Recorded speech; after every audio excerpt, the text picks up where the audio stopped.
তিতিক্ষা এবার যেন অবাকের চরম শিখরে।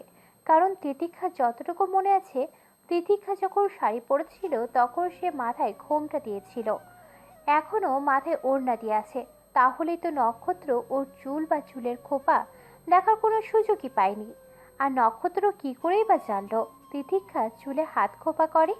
নক্ষত্র তিতিক্ষার দিকে তাকিয়ে আবার বলল, তবে তোমার মন সায় না দিলে থাক, কারণ মনের বিরুদ্ধে গিয়ে কোনো কিছু করা উচিত নয়। আমি তোমাকে জোর করছি না আর করবও না। ইনশাল্লাহ খুব শীঘ্রই আমার চাওয়াটা পূর্ণ হবে। কথা বলতে বলতে নক্ষত্র ওর পকেট থেকে একটা ছোট্ট বক্স বের করলো। সেটা তিতিক্ষার দিকে এগিয়ে দিল। তিতিক্ষা বক্সটা নিয়ে হাতেই ধরে রাখলো। নক্ষত্র তিতিক্ষাকে বলল, গিফটটা খুলে দেখো। তিতিক্ষা বক্সটা খুলে দেখে একটা ছোট্ট সাদা পাথরের নোজপিন। নোজপিনের পাথরটা নর্মাল পাথরের তুলনায় একটু বেশি জ্বলজ্বল করছে। নোজপিনের পাথরটা গোল আকৃতির নয়, সেটা দেখতে স্টার নক্ষত্র আকৃতি। তিতিক্ষা জিজ্ঞাসু দৃষ্টিতে নক্ষত্রকে কিছু বলার আগে নক্ষত্র বলল, তোমার খামার তো নাকটা আমার বেশ পছন্দের। অদ্ভুত এক সৌন্দর্য মিশ্রিত আছে তোমার এই ঘামার্ত নাকটাতে। এই জন্যই আমার তরফ থেকেই তোমার ঘামার্ত নাকের জন্য খুব ছোট্ট একটা উপহার।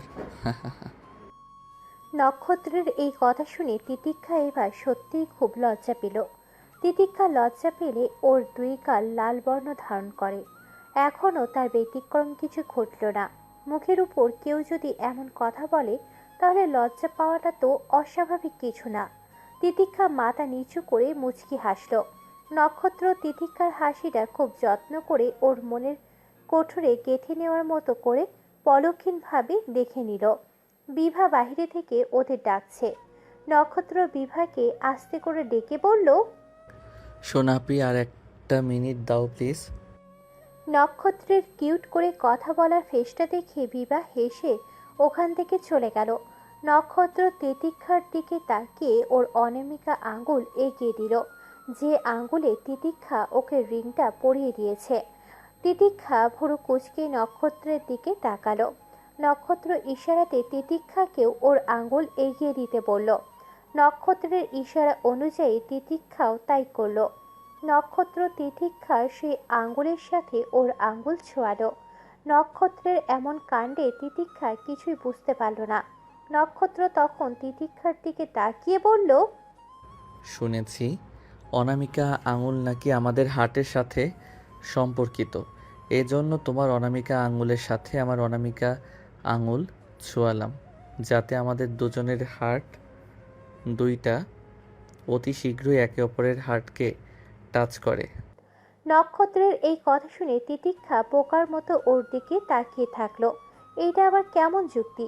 তবে ব্যাপারখানা এমন করে তো ভেবে দেখা হয়নি। নক্ষত্র আর কথা না বা নক্ষত্র আর কথা বাড়ালো না। সে মুচকি হাসতে হাসতে তিতিক্ষার নাকটা আলতো করে টেনে দিয়ে চলে গেল। এখন আর দাঁড়ানো উচিত হবে না, কারণ বাহিরে সবাই অপেক্ষা করছে। তিতিক্ষা এখনো ওখানে স্থির হয়ে দাঁড়িয়ে রইল। নক্ষত্রের কথাগুলো তিতিক্ষার খুব মনে ধরেছে।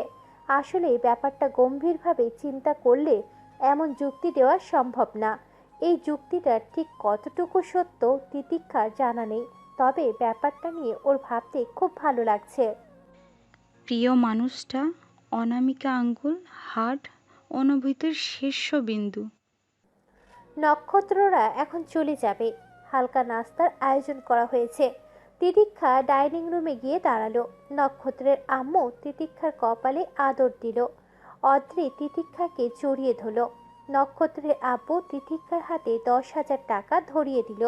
তিতিক্ষা প্রথমে নিতে চাইছিল না, এই জন্য নক্ষত্রের আব্বু বলল, মেয়ে দেখতে আসলে নাকি টাকা দিতে হয়, আর মেয়ে পছন্দ হলে নাকি একটু বেশিই টাকা দিতে হয়। তো মেয়ে তো আমাদের পছন্দ হয়েছে, অতি শীঘ্রই আবার আসবো আমার মেয়েকে আমার বাসায় নিয়ে যাওয়ার জন্য। ভালো থাকিস আম্মু, হ্যাঁ। রুহান, আফান আর সাফওয়ান তিতিক্ষার সাথে কথা বলল। আফান তিতিক্ষাকে বলল, আমরা কিন্তু তোমাকে ভাবি ডাকতে পারবো না, ভাবি ডাকাটা আমার কাছে পর্বত লাগে। তুমি আমার ছোট বোনের বয়সী, এই জন্য আমরা তোমার নাম ধরে ডাকবো, কেমন? তিতিক্ষা আফানের কথা শুনে মুচকি হেসে বলল, জি ভাইয়া, ভাবি বলে আমাকে আর লজ্জায় ফেলবেন না। আমি আপনাদের থেকে অনেক ছোট। আমি ভাবি নয়, বরং বোন হয়েই থাকতে চাই। সাফওয়ান তিতিক্ষাকে বলল, আর নক্ষত্র যদি তোমাকে ডিস্টার্ব করে শুধু আমাদের একটাবার জানাবে, তারপর ওকে আমরা দেখে নিব। আসছি আপু, ভালো থেকো। তিতিক্ষা মুচকি হেসে বলল, জি ভাইয়া, আপনারাও ভালো থাকবেন আর সাবধানে যাবেন। রুহান কিছু বলতে যাবে তার আগেই আফান আর সাফওয়ান রুহানকে টেনে হিঁচড়ে নিচে নিয়ে চলে গেল। নক্ষত্র আশেপাশে তাকিয়ে দেখলো বড়রা কথা বলতে বলতে নিচে নেমে গেছে। নক্ষত্র মৃদু সুরে বলল, সাবধানে থেকো আর অবশ্যই নিজের খেয়াল রেখো। আল্লাহ হাফেজ। তিতিক্ষা প্রতি উত্তরে মৃদু সুরে বলল, আল্লাহ হাফেজ। বাসার সবাই নিচে চলে গেছে ওদের এগিয়ে দিতে। তিতিক্ষা শুধু যায়নি, নক্ষত্রের আব্বু আম্মু তিতিক্ষার আব্বু আম্মুর থেকে বিদায় নিয়ে গাড়িতে উঠে বসলো। নক্ষত্র তিতিক্ষার আব্বুকে আর খালুকে জড়িয়ে ধরল, এরপর সালাম দিয়ে ওনাদের থেকে বিদায় নিল। নক্ষত্ররা দুটো গাড়ি এনেছিল, প্রথমটাতে অদ্রি ওর আব্বু আম্মু চলে গেল, আর পরেরটাতে নক্ষত্ররা যাবে। নক্ষত্রকে এখনও গাড়ি ড্রাইভ করতে হবে। এই অলসগুলো কেউই এখন ড্রাইভ করবে না, এই জন্য আগে গাড়িতে উঠে সিট দখল করে বসে আছে। নক্ষত্র গাড়ির ড্রাইভিং সিটের দিকে আস্তে আস্তে একবার তিতিক্ষার রুমের দিকে তাকালো, তখনই জানালার পাশ থেকে কিছু একটা সরে যেতে দেখলো। এইটা দেখে নক্ষত্রের মুখে হাসির রেখা দেখা দিল। নক্ষত্র ওর নিজের ঠোঁট কামড়ে হাসিটা আড়াল করে নিল, এরপর গাড়িতে উঠে গাড়ি স্টার্ট দিয়ে চলে গেল। নক্ষত্ররা চলে যাওয়ার পর বাসাটা খুব ফাঁকা ফাঁকা লাগছে। তিতিক্ষার আম্মু মামনি একই কথা বলল, এতগুলো মানুষ এতক্ষণ বাসায় ছিল। সত্যি বলতে নক্ষত্রেরা এমনভাবে ওদের সাথে মিশেছে যে মনে হচ্ছিল ওরা খুব কাছের কেউ। তিতিক্ষা ওর রুমে গিয়ে চুল ছেড়ে দিয়ে বেডের উপর বসল। একটু পর তনুকা আর বিভা আসলো তিতিক্ষার রুমে। বিভা মুচকি হেসে বলল, কোনো নক্ষত্র ভাইয়া জিজু হিসেবে পারফেক্ট, সাথে অসম্ভব ভালো একজন মানুষ। আমি শুধু ভাবছি এই নক্ষত্র ভাইয়া এত সুন্দর করে কথা কিভাবে বলে। বিভার কথা শুনে তিতিক্ষা মুচকি হাসল। তনুকা তিতিক্ষার থুতনি ধরে ওর দিকে ফিরালো। তিতিক্ষা মুখটা লজ্জায় রাঙা হয়ে উঠছে। তনুকা বোনের মুখের দিকে তাকিয়ে হাসল। তিতিক্ষা মাথা নিচু করে নিয়েছে। তনুকা মুচকি হেসে বলল, জানিস তো যে মেয়েরা তাদের বরের দেয়া এক টুকরো ভালোবাসা নিয়ে সন্তুষ্ট থাকে, যে মেয়েরা তাদের বরের নামটা অন্য কারোর মুখ থেকে শুনলেও তাদের চেহারায় অদ্ভুত এক আভা ছড়িয়ে পড়ে, যেটা আমি এখন তোর চেহারায় দেখতে পাচ্ছি। এরপর তিন বোন আরও কিছুক্ষণ গল্প করে ওরা চলে গেল। তিতিক্ষা ওর হাতের রিংটার দিকে তাকিয়ে আছে। তনুকা, বিভা, মামনি, তিতিক্ষার আম্মু তো নক্ষত্রের খুব প্রশংসা করলো। আহানাও এখন নক্ষত্রের সাপোর্টার, সে তো নক্ষত্রের প্রশংসায় পঞ্চমুখ। তিতিক্ষার আব্বু তিতিক্ষার কাছে এসে বলল, আমি তোমার জন্য খাঁটি হিরে তুলে এনেছি। তুমি নক্ষত্রের সাথে কিছুদিন কথা বলো, তাহলে তুমিও বুঝতে পারবে সেটা আসলেই খুব ভালো মনের অধিকারী। তিতিক্ষা ওর আব্বুর কথার প্রতি উত্তরে কিছু বলল না, কারণ তিতিক্ষাও বুঝে গিয়েছে নক্ষত্র কেমন। একটা ছেলের চোখের দিকে তাকালে বোঝা যায় সে কেমন ক্যারেক্টারের। মানুষ মুখে মিথ্যে বললেও চোখের ভাষা মিথ্যে হতে পারে না। হুমায়ুন আহমেদ এই ব্যাপারে একটা উক্তি দিয়েছে, পুরুষ মানুষ দুই ভাগে বিভক্ত। এক দল হলো যারা সরাসরি মেয়েদের চোখের দিকে তাকায়, আর এক দল আছে যারা সরাসরি মেয়েদের বুকের দিকে তাকায়। তিতিক্ষাও যে নক্ষত্রকে লক্ষ্য করেনি তা নয়, কিন্তু তিতিক্ষা নক্ষত্রের মধ্যে সেরকম কিছু দেখতে পায়নি, বরং নক্ষত্রের বলা কিছু কিছু কথা, ওর মুচকি হাসি, ওর পছন্দের কথা সরাসরি বলা, ওর বলা অনামিকা আঙ্গুলের চুক্তিটা, এইসব কিছু তিতিক্ষার মনে একটু হলেও ভালো লাগা সৃষ্টি হয়েছে। তিতিক্ষা যখন শাড়ি চেঞ্জ করতে রুমে এসেছিল, নক্ষত্র তখন আহানের সাহায্যে নিয়ে তিতিক্ষার phone number, imo number, Facebook ID এগুলো কালেক্ট করে নিয়েছে। এই তথ্য তিতিক্ষার এখনো অজানা। নক্ষত্র ঠান্ডা মাথায় তিতিক্ষার সাথে কন্ট্যাক্ট করার সব পথই নিজের তৈরি করে নিয়েছে। যদিও এই কাজটা করেছে সবার আড়ালে, এই জন্য আহানকে ঘুষও দিতে হয়েছে। এই ব্যাপারটা নক্ষত্র তিতিক্ষাকে ঘুণাক্ষরেও টের পেতে দেয়নি। আহানও মার খাওয়ার ভয়ে তিতিক্ষাকে কিছু বলেনি। এই জন্য নক্ষত্রকে অনেক কাঠখড় পুড়িয়ে আহানকে বেশ আনতে হয়েছে। তিতিক্ষার আব্বু রুম থেকে চলে গেল। তিতিক্ষা নক্ষত্রের বলা সব কথাগুলো ভেবে মুচকি হেসে বলল, মানুষটা আসলে একটা পাগল। প্রায় 2 সপ্তাহ পর নক্ষত্রের সাথে তিতিক্ষার এখন মেসেজে কথা হয়। সারাদিনে তিতিক্ষার ফোনে নক্ষত্রের 10টা মেসেজ আসবেই। তিতিক্ষা নক্ষত্রের মেসেজের মাঝে মাঝে আনসার করে। তাছাড়া নক্ষত্রের মেসেজগুলো তিতিক্ষা মনোযোগ দিয়ে পড়ে আর মুচকি মুচকি হাসে। তবে নক্ষত্র কল দিলে তিতিক্ষা যেন কথা বলার শক্তিটুকু হারিয়ে ফেলে। ওর বুকের ভিতর ধুকপুকুনি বাড়তেই থাকে। নক্ষত্র ওকে যা জিজ্ঞাসা করে সে কথার প্রতি উত্তরে হ্যাঁ, না, জি এসব ছাড়া কোনো উত্তরই সে খুঁজে পায় না। নক্ষত্রকে কিছু বলার জন্য তিতিক্ষা যতই আগে থেকে কথা সাজিয়ে রাখুক, নক্ষত্রের পুরো কণ্ঠে হ্যালো বলার সাথে সাথে তিতিক্ষার কেন জানি সবটা গুলিয়ে যায়। তবে নক্ষত্রের ফেসবুক আইডি টাইমলাইনে নক্ষত্রের যতগুলো পিক আছে, তিতিক্ষা ঘুমানোর আগে একবার দেখে নেওয়াটা যেন অভ্যাসে পরিণত হয়েছে। আর এই কাজটা তিতিক্ষা কেন করে সেটা ওর অজানা। এইটাই হয়তো এক বিন্দু ভালো লাগা থেকে শুরু করে এক সিন্ধু ভালোবাসা জন্মের প্রথম ধাপ। এই ভালোবাসা নামক ব্যাধিটার জন্যই মনের কোঠায় প্রিয় মানুষটার জন্য একটু একটু করে সৃষ্টি হয় অনুভূতির শীর্ষবিন্দু। তবে চূড়ান্ত পর্যায়ে বুকের বাঁ পাশে কারোর জন্য ভালোবাসা উৎপত্তি হওয়ার সর্বশেষ অনুভূতির নামই হলো অনুভূতির শীর্ষবিন্দু। নক্ষত্র তিতিক্ষার আব্বু, মামনি, আহার সবাইকে ফোন দিয়ে কথা বলে। তবে নক্ষত্র বুদ্ধি করে মামনিকে একটু বেশিই ফোন দেয়, কারণ ওনাকে পাম মারলেই উনি তিতিক্ষার সব খবরাখবর নক্ষত্রের কাছে পৌঁছে দেয়। আর তখন ফোনের ওপাশ থেকে নক্ষত্র শুধু মুচকি হাসে। নক্ষত্র কিছু বলে না, শুধু কান পেতে শোনে। প্রিয় মানুষটার খবরাখবর শুনতে কার না ভালো লাগে, আর সে যদি হবু বউ হয় তাহলে তো কথাই নেই। তাই নক্ষত্র ওর ওই টেকনিকেই বেশি কাজে লাগায়। সারাদিনে তিতিক্ষার ইউনিভার্সিটি, ওর প্রাইভেট পড়াশোনার, সন্ধ্যার পর ভাই বোনদের মিলে জম্পেশ আড্ডা, নক্ষত্রের মেসেজ, টুকটাক হাতের কাজ, এসব নিয়ে তিতিক্ষার দিনগুলো কাটছে। তিতিক্ষার আব্বু আম্মু ঢাকাতে চলে গেছে। এদিকে শীতের প্রকোপটাও দিন দিন বাড়ছে। আজকে তিতিক্ষার সকালবেলায় একটু দেরি করে ঘুম থেকে উঠেছে। কালকে রাতে পড়া কমপ্লিট করতে একটু বেশি রাত হয়ে গিয়েছিল, এই জন্য উঠতে দেরি হয়ে গেছে। আজকে তো শুক্রবার, এই জন্য কোনো তাড়াও নেই। তিতিক্ষা ওর এলোমেলো চুলগুলো উঁচু করে বেঁধে চুলের কাঁটা দিয়ে আটকে নিল। এরপর ফোনটা হাতে নিয়ে দেখলো প্রতিদিনের মতো আজকেও নক্ষত্রের 2টি মেসেজ এসেছে। মেসেজটা এরকম, সুপ্রভাত, আমার বেঁচে থাকার চাবিকাঠিটা। তার 2 মিনিট পরের মেসেজটা, এই যে মিসেস নাহিয়ান আবরার, এবার তো উঠুন, বারান্দায় গিয়ে একটাবার আকাশের দিকে তাকান। আমি এখন আকাশ দেখছি, আর আপনাকেও আকাশের দিকে তাকাতে বলছি, কারণ আমি তো এখন সরাসরি আপনাকে দেখতে পাচ্ছি না, কিন্তু একই আকাশের নিচে তো আমরা অবস্থান করছি। মেসেজটা পড়ে তিতিক্ষা মুচকি হাসলো। বারান্দায় গিয়ে আকাশের দিকে তাকালো। ফোনটা হাতে নিয়ে নক্ষত্রকে মেসেজ করলো। দেখলাম।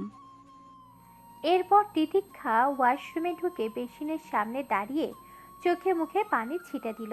ফেস ওয়াশটা হাতে নিয়ে চোখ বন্ধ করে ওর মুখ মাসাজ করছে। ওয়াশরুমের দরজা খোলা দেখে আহান দরজার কাছে এসে বলল, এই তিতু আপু, তুমি কি করছো? আহান বাবু, আমি ফুটবল খেলেছি, তুমি কি আমার সাথে খেলবে? তিতিক্ষার কথা শুনে আহান মুখ বাঁকালো। এরপর বলল, তিতু আপু, নক্ষত্র ভাই কি জানে তুমি এত ঝগড়ুটে? আহানের কথা শুনে তিতিক্ষার চোখ বন্ধ করে আহানের গায়ে পানি ছুঁড়ে মারল।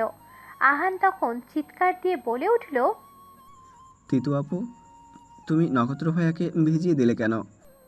নক্ষত্রের কথা শুনে তিতিক্ষা সাথে সাথে চোখ খুলতে লাগলো। চোখে ফেনা ঢুকে চোখ জ্বালা করতে লাগলো। তিতিক্ষার সাথে সাথে ওর চোখ বন্ধ করে নিল। নক্ষত্র তখন বলে উঠল, ইস, তুমি এত ছটফট করো কেন? চোখ কি বেশি জ্বালা করছে? তাড়াতাড়ি চোখে পানির ঝাপটা দাও। নক্ষত্রের কথা শুনে তিতিক্ষা যেন জমে গেছে। তিতিক্ষা উল্টো দিকে ঘুরে চুপ করে দাঁড়িয়ে আছে। তিতিক্ষা ওর চোখে পানির ঝাপটা দিল। নক্ষত্র তখন আদরে সুরে বলে উঠল, আমি কি আপনার ভেজা মুখটা আর একবার দেখার সুযোগ পেতে পারি? নক্ষত্রের গলার ভয়েস শুনে তিতিক্ষা স্থির হয়ে দাঁড়িয়ে রইল। নক্ষত্র এখন এই মুহূর্তে যে উপস্থিত হবে এটা তিতিক্ষার কল্পনারও বাহিরে ছিল। তিতিক্ষা এখন কি বলবে কি করবে সেটাই বুঝে উঠতে পারছে না। রাতে পরে থাকা কুচকানো কামিজটাও বেহাল দশা। চুলগুলো তো কোনো রকম কাটা দিয়ে আটকে রাখা। মুখে ফেস ওয়াশের ফেনা লেগে আছে। এমন একটা সময়ে নক্ষত্রকে আসতে হলো। ইস, এই আলুথালু অবস্থায় কিভাবে না নক্ষত্রের সামনে ঘুরে দাঁড়াবে। এমন লজ্জাজনক অবস্থায় না পড়লেও তো হতো। তবে এখন যা হওয়ার হয়ে গেছে।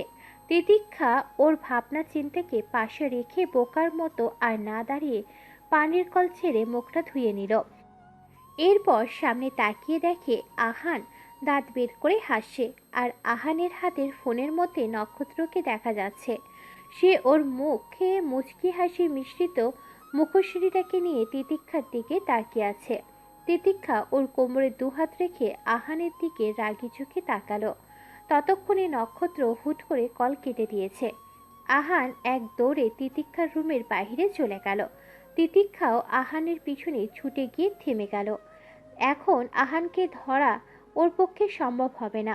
তাই অযথা আর দৌড়ে না গিয়ে চিৎকার করে বলল, আহান, তোরে আমি পরে দেখছি, দাঁড়া, ফাজিল ছেলে একটা। অদ্রিক কলেজে চলে গেছে। মিসেস আবরার রান্নাঘর থেকে এসে কফির মগ দুটো সেন্টার টেবিলের উপর রাখল। একটা মগ তুলে মিস্টার আবরারের দিকে তুলে ধরলেন। মিস্টার আবরার ওনার হাতে থাকা ফাইলটা রেখে ওনার মিসেসের দিকে তাকিয়ে মুচকি হাসি দিলেন। ওনার মিসেস তখন কফির মগে একটা চুমুক দিয়ে বলল, আচ্ছা, একটা দিনের মধ্যে আমি তোমাকে যতবার কফি করে দেই তুমি ততবারই আমার দিকে তাকিয়ে মুচকি হাসো, কিন্তু কেন? মিসেস আবরারের কথা শুনে মিস্টার আবরার আবারও হাসল। ওনার হাসি দেখে মিসেস আবরার ওনার দিকে ভুরু কুঁচকে তাকালো। মিস্টার আবরার বলল, আমার জন্য তুমি এত কষ্ট করে কফি বানিয়ে আনলে, তাই আমি তোমার দিকে তাকিয়ে মুচকি হেসে তোমার কষ্টের এক বিন্দু কষ্টের মূল্য পরিশোধ করার চেষ্টা করি। মিসেস আবরার আর কিছু বলল না, তবে মনে মনে খুব খুশি হয়েছে। এইসব ছোট্ট ছোট্ট ভালো লাগার অনুভূতিগুলোই একত্রিত হয়ে সম্পর্ক আরও মজবুত হয়। মিস্টার আবরারের মতো কিছুটা হয়েছে নক্ষত্র। সে তার মধু মাখানো কথা বলে যে কারোর হৃদয় হনন করতে সক্ষম। নক্ষত্র ছোট থেকেই দেখে এসেছে ওর আব্বু ওর আম্মুকে কখনো কটু কথা বলে না, উচ্চস্বরে কথা বলে না, গালাগাল করে না। ওর আব্বু ওর আম্মুকে যতটুকু পারুক সময় দেওয়ার চেষ্টা করে। তারা একে অপরের ইচ্ছাকেও তারা প্রাধান্য দেয়। বাবা মায়ের এমন মিষ্টি মধুর সম্পর্ক দেখে নক্ষত্রের মনেও ভালোবাসা নিয়ে অনেক বীজ বোনা। বউ নামক বুকের বাঁ পাশে সযত্নে আগলে রাখা রমণীকে নিয়ে তারও হাজারো কল্পনা গেঁথে রেখেছে ওর মনের কোঠরে। অপ্রকাশিত আদুরে কিছু ইচ্ছে আহ্লাদ সে তো সীমাবদ্ধ করে রাখতে চায় শুধু তার প্রিয়সীকে ঘিরে। যদিও নক্ষত্র ওর বাবা মায়ের সম্পর্কটাকে একটু একটু করে নতুনভাবে আবির্ভাব হতে দেখেছে। সুস্থ সুন্দর একটা সম্পর্ক কেমন হয় এটা নিজের চোখে দেখেছে। মন থেকে এই অনুভূতিগুলোকে অনুভব করেছে। আর এখানে নক্ষত্র ওর পরিবারের থেকে ভালো শিক্ষাটুকু সাদরে গ্রহণ করেছে। কারণ সেও চায় তার প্রিয় মানুষটাকে ওর অনুভূতির শীর্ষবিন্দু দিয়ে শেষ নিঃশ্বাস অবধি আগলে রাখতে। বাবা মায়ের উচিত নয় ছেলে মেয়েদের সামনে ঝগড়া করা, গালাগাল করা, কারণ ছেলে মেয়ের সামনে ঝগড়া করলে বাবা মায়ের প্রতি ছেলে মেয়ের মনে নেগেটিভ একটা ধারণা তৈরি করে। যেমন বাবারা রেগে গিয়ে অনিচ্ছাকৃতভাবে হলেও একটি গালি দেয়, তখন গালিটা ছেলে মেয়েরাও শোনে আর বাবাকে খারাপ ভাবে। 3 বছরের একটা বাচ্চার সামনে যদি গালি দেয় তখন বাচ্চাটার মনে হবে বাবা খুব পচা, শুধু শুধু আম্মুকে বকা দিচ্ছে। অথচ 1 দিন বা 2 দিন পর স্বামী স্ত্রীর রাগ কমে যায়, তখন ওনাদের রাগ অভিমান ভুলে ঠিক হয়ে যায়। কিন্তু বাচ্চাদের মনে জন্ম হওয়া সেই নেগেটিভ মনোভাবটা একটু হলেও থেকে যায়। বাবা মা ঝগড়া শুরু হলে আমাদের উচিত আমাদের ছোট্ট ভাই বোনদেরকে ওখান থেকে সরিয়ে দেওয়া, কারণ বাচ্চাদের ব্রেন পজিটিভ কিছুর থেকে নেগেটিভ কিছু দ্রুত ক্যাপচার করে। ভালো থাকার থেকে খারাপ কথা তারা সহজেই শিখে ফেলে, তখন খারাপ কথাটা বারবার তোতা পাখির মতো আওড়াতে থাকে। আর এমন পরিস্থিতিতে আমাদের সবার একটু সচেতনার প্রয়োজন। এই জন্যই কথাতে বলে, নিজের ঘরের শিক্ষাই হলো বড় শিক্ষা। তবে এটা ছাড়াও অপ্রিয় একটা সত্যি আছে, সেটা হলো একটা বাচ্চার প্রথম চিন্তাধারার বিকাশ ঘটে তার নিজের বাসস্থানের পরিবেশ মোতাবেক। আর সেই পরিবেশ হোক সুস্থ অথবা অসুস্থ। সুস্থ পরিবেশ শিখবে ভিক্ষুকের সাথে শ্রদ্ধা মিশ্রিতভাবে কথা বলা, আর অসুস্থ পরিবেশ থেকে শিখবে অশ্রাব্য সব গালাগালির ফুলঝুরি। তিতিক্ষা ওর ড্রেস বদলে একটা কামিজ পরে ডাইনিং রুমে এসে দাঁড়ালো। সোফার দিকে তাকিয়ে ওর পাটা যেন থমকে গেছে। চোখ বড় বড় করে তিতিক্ষা সেদিকে তাকিয়ে আছে, কারণ সশরীরে নাহিয়ান আবরার নক্ষত্র সোফাতে বসে আছে। আহানও পাশে বসে কি যেন করছে দুজন মিলে। বিভা এসে তিতিক্ষাকে একটা ধাক্কা দিল। তিতিক্ষা নক্ষত্রের দিক থেকে চোখ সরিয়ে নিল। তনুকা রুম থেকে বের হয়ে বলল, তিতু সোনা, নক্ষত্রের জন্য কফি করে আনো। নক্ষত্র এতক্ষণ ওর ফোনের দিকে তাকিয়েছিল। হঠাৎ তিতিক্ষার নাম শুনে নক্ষত্র চোখ তুলে সামনে তাকালো ওর, আর তখনই নক্ষত্রের সাথে চোখাচোখি হয়ে গেল। বিভা ফট করে বলল, বনু, জেজের সাথে পরে শুভদৃষ্টি করো, আগে কফিটা তো আনো। বিভার কথা শুনে তিতিক্ষা লজ্জা পেল, তাই কোনো কথা না বাড়িয়ে ওখান থেকে দ্রুত সরে গেল। তিতিক্ষার লজ্জায় লাবণ্য ধারণ করা নাক আর গাল দুটো দেখতে নক্ষত্র মিস করেনি। তিতিক্ষাও নক্ষত্রের ঠোঁটে মুচকি হাসি রেখা দেখেছে। তবে তিতিক্ষা যে নক্ষত্রকে দেখলেই খুব লজ্জা পায়, এই কথাটা নক্ষত্রের অজানা নয়। তবে এই ব্যাপারটা নক্ষত্র খুব এনজয় করে। তিতিক্ষা রান্নাঘরে গিয়ে দেখে এলাহি সব কাণ্ড। মামনি আর জ্যোৎস্না কাজে খুব ব্যস্ত। মামনি ডুবো তেলে কাবাব ভাজছে, আর জ্যোৎস্না পাশে চুলার উপরে রাখা প্যান থেকে নুডলস তুলছে। তিতিক্ষাকে চুপ করে দাঁড়িয়ে থাকতে দেখে মামনি তিতিক্ষাকে উদ্দেশ্য করে বলল, আম্মু, দাঁড়িয়ে না থেকে দ্রুত হাতে কফি করো তো, নক্ষত্র একা একা বসে আছে তো।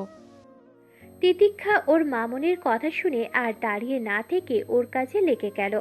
এর মধ্যে বিভা, আহান, নক্ষত্র, তনুকা রান্নাঘরে এসে হাজির। নক্ষত্রকে দেখে মামনি বলল, নক্ষত্র বাবা, তুমি এখানে আসতে গেলে কেন? নক্ষত্র মুচকি হেসে বলল, আপনাদের সবার সাথে সময় কাটাতে, আপনাদের ছাড়া ড্রয়িং রুমে বসে থাকতে ইচ্ছে করছিল না। নক্ষত্রের এই কথাটা বলতে না বলতেই আহান এর প্রতি উত্তরে বলে উঠল, আমাদের ছাড়া নাকি তিতু আপুকে ছাড়া থাকতে ইচ্ছা করছে না জিজু? আহানের কথা শুনে বিভা আর তনুকা শব্দ করে হেসে দিল। মামনিও হাসলেন, তবে আঁচলে মুখ লুকিয়ে। আহানের কথাটা শুনে তিতিক্ষা আর চোখে একবার নক্ষত্রের দিকে তাকালো। নক্ষত্র মুচকি হাসল, তবে এর প্রতি উত্তরে কিছু বলল না। সবাই হাসলেও শুধু হাসল না তিতিক্ষা, সে তো এমনিতেই লজ্জাতে কুঁকড়ে আছে। নক্ষত্রকে ব্ল্যাক পোশাকে ব্ল্যাক রাজ্যের কিংদের মতো লাগছে। নক্ষত্রকে আজকে তিতিক্ষা সূক্ষ্মভাবে পর্যবেক্ষণ করল। তারপর থেকে তিতিক্ষার হৃৎপিণ্ডের কম্পনটা আপনা আপনি বেড়ে গেছে, শরীরটাও অকারণে মৃদুভাবে কাঁপছে। তিতিক্ষার বোঝার চেষ্টা করছে যে ও নতুন রোগে আক্রান্ত হলো কিনা। নক্ষত্রকে দেখলেই ওর কেনই বা এমনটা হয়? আচ্ছা, এই নতুন রোগটার নাম নক্ষত্র নয় তো? এটা ভাবলেই তো ওর মাথাটা আরো ভন ভন করে ঘুরছে। আর মনে হচ্ছে শরীরের প্রতিটা শিরা উপশিরায় রক্ত চলাচল বন্ধ হয়ে যাচ্ছে। হতচ্ছাড়া হৃৎপিণ্ডটা এত দ্রুত গতিতে কম্পনের সাথে সাথে ছিটকে না বেরিয়ে যায়। তিতিক্ষা আর চোখে একবার মামনির দিকে তাকালো, এরপর কাঁপা কাঁপা হাতে কফি মগে ঢালতে ঢালতে মনে মনে বলল, আল্লাহ রক্ষা করো, যে জোরে আমার হাতটা দ্রুত গতিতে লাফাচ্ছে, মামনি না টের পেয়ে যায়। এর মধ্যে মামনি কাবাবের প্লেটটা নক্ষত্রের সামনে রেখে নক্ষত্রকে বলল, নক্ষত্র, তুমি কালকে রাতে নাকি লন্ডন যাবে শুনলাম। নক্ষত্র বলল, জি মামনি, আমার একটা কাজ পড়ে গেছে, এই জন্য যেতে হচ্ছে। বিভা বলল, তা কয়েকদিনের জন্য যাচ্ছেন জিজু? নক্ষত্র ছোট্ট করে বলল, 1 সপ্তাহ। গল্প করতে করতে সবাই টুকটাক নাস্তা করলো। মামনি তিতিক্ষাকে বলল নক্ষত্রকে ওদের ছাদটা দেখিয়ে আনতে। তিতিক্ষা তনুকার দিকে অসহায় দৃষ্টিতে তাকালো। তনুকা হাসতে হাসতে ইশারাতে যেতে বলল। বিভা তিতিক্ষার অবস্থা দেখে মিটিমিটি হাসছে। আহান ওদের সাথে যাওয়ার জন্য পা বাড়াতেই মামনি আহানকে কাছে ডেকে নিল। নক্ষত্র এক সাইডে গিয়ে ফোনে কথা বলছিল। কথা বলা শেষ করে নক্ষত্র তিতিক্ষার পাশে এসে দাঁড়ালো। বিভা তিতিক্ষার দিকে একটা পাতলা চাদর এগিয়ে দিল। ছাদে মৃদু বাতাসে শীত লাগবে, তাই তিতিক্ষার চাদরটা গায়ে জড়িয়ে নিল। আর কোনো উপায় না পেয়ে নক্ষত্রকে বলল, আসুন আমার সাথে। নক্ষত্র তিতিক্ষার পিছন পিছন গেল। নক্ষত্রের মুখে মুচকি হাসির রেখা স্পষ্ট, যেন সে অপ্রত্যাশিতভাবে অমূল্য কিছু পেয়ে গেছে। রুহান, আফান আর সাফওয়ান একসাথে বসে আছে। আজকে 1 সপ্তাহ পর সবার সাথে সবার দেখা হলো। যদিও নক্ষত্র আজকে আসেনি, সে তো গেছে তার প্রিয়সীর কাছে। এই জন্য 3 জন মিলে একটা লেকের পাশে বসে আড্ডা দিচ্ছে। আফান ডাক্তারির পেশায় নিযুক্ত আছেন। সামনের মাসে আফান অস্ট্রেলিয়া চলে যাচ্ছে। আর রুহান সে ব্যাংকার, আর সাফওয়ান প্রাইভেট কোম্পানিতে জব করে। সবাই আলাদা আলাদা পেশায় নিযুক্ত, এই জন্য তারা খুব কম সময় পায় আড্ডা দেওয়ার। তবুও 4 বন্ধুর ভালোবাসা কমে না কারোর প্রতি কারোর। এটাই হয়তো বন্ধুত্বের জোর। তিতিক্ষা নক্ষত্রকে নিয়ে ছাদে আসলো। নক্ষত্র চোখ বুলিয়ে ছাদের সৌন্দর্য দেখছে। নক্ষত্র ছাদের রেলিংয়ের সাথে হেলান দিয়ে দাঁড়ালো। নক্ষত্রের দৃষ্টি এখন তিতিক্ষার দিকে নিবদ্ধ। তিতিক্ষা মুখ কাচুমাচু করে চুপটি করে দাঁড়িয়ে আছে। সে কোনো কথা না বলে মনোযোগ সহকারে তিতিক্ষার চুলের খোপাটা দেখছে। তিতিক্ষা ওর হাতে থাকা কফির মগটা নক্ষত্রের হাতে দিল। নক্ষত্র মগটা নিয়ে পাশে রেখে দিল। কিছুক্ষণ চুপ থেকে নক্ষত্র বলল, আমি কিছুদিনের জন্য বাইরে যাচ্ছি, মূলত এই জন্যই দেখা করতে আসলাম। তিতিক্ষা কিছু বলল না।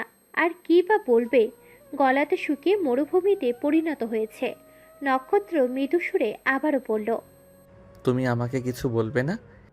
তিতিক্ষা বেশ একবার ঠোক গিলে নিল। জিহ্বা দিয়ে নিজের ঠোঁট ভিজিয়ে নিয়ে কাঁপা কাঁপা গলায় বলল, সাবধানে যাবেন, নিজের খেয়াল রাখবেন, প্রয়োজনীয় কাজ সেরে আবার সাবধানে ফিরে আসবেন। তিতিক্ষার কথা শুনে নক্ষত্র মৃদু হাসল। তিতিক্ষা ঘাড় ঘুরিয়ে অন্যদিকে তাকালো। নক্ষত্র ওর পকেটে হাত রেখে তিতিক্ষার পিছনে গিয়ে দাঁড়ালো। এরপর পকেট থেকে কিছু একটা বের করে তিতিক্ষার চুলের খোপাতে আটকে দিল। তিতিক্ষা 2 হাত দিয়ে ওর কামিজটা খামচে ধরে চোখ মুখ খিচে দাঁড়িয়ে আছে। নক্ষত্রকে দেখলেই তিতিক্ষার অবস্থার বেগতিক হয়ে দাঁড়ায়। আর এখন নক্ষত্র তিতিক্ষার এত কাছে এসে দাঁড়িয়েছে, তিতিক্ষার দম আটকে আসছে। নিঃশ্বাস নেওয়াটাও যেন সে ভুলে গেছে। আবার বুকের ভিতর ধুকপুকুনিটা বেড়ে গেছে। মনে হচ্ছে আজকে নক্ষত্র ইচ্ছাকৃতভাবে ওর হার্ট অ্যাটাক করিয়ে ছাড়বে। এই জন্যই মনে হয় আজকে হুট করে নক্ষত্রের এখানে আগমন ঘটেছে। নক্ষত্র তিতিক্ষার চুলের খোপাতে মাঝারি সাইজের স্টার আকৃতি রূপার তৈরি একটা চুলের কাঁটা আটকে দিয়েছে, যেটা রোদের আলোতে জ্বলজ্বল করছে। তিতিক্ষার চুলের সাধারণ হাত খোপার সৌন্দর্যটা এক নিমিষে যেন দ্বিগুণ হারে আরও বাড়িয়ে দিয়েছে। নক্ষত্র তিতিক্ষার সামনে এসে তিতিক্ষার দিকে তাকালো। তিতিক্ষার অবস্থা দেখে নক্ষত্র মুচকি হেসে স্লো ভয়েসে বলল, ইংলিশে স্টার, বাংলাতে যার মানে হলো তারকা বা নক্ষত্র। তাই স্টার অর্থাৎ নক্ষত্রের মাঝেই তোমার খোপার সৌন্দর্যটা আবদ্ধ করে দিলাম।